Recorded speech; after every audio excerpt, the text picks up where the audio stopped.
Well, hello and welcome back to my shed again. Today I'm having a look at how the lubrication of the ways on the ram work. So I've removed a very big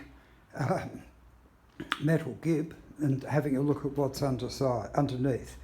So I've cleaned off the somewhat dirty oil and replaced it with new clean oil.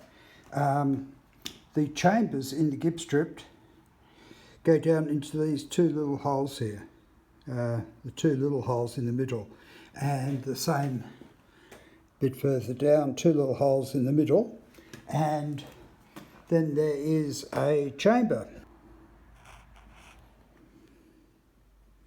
Here it is. So here's the little chamber. I think the oil comes out of that chamber and feeds its way underneath the ways of the ram.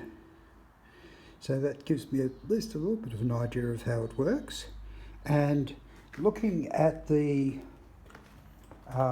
big bar that I've removed, you can still see it's got its oil ways on there, the grooves for carrying the oil, and there doesn't appear to be too much wear, which comes back to the idea that this machine is probably in pretty good shape. On the ways on the ram, you can see some patterning showing the shape of the oil ways and some darkening of the metal and more shape of the oil ways.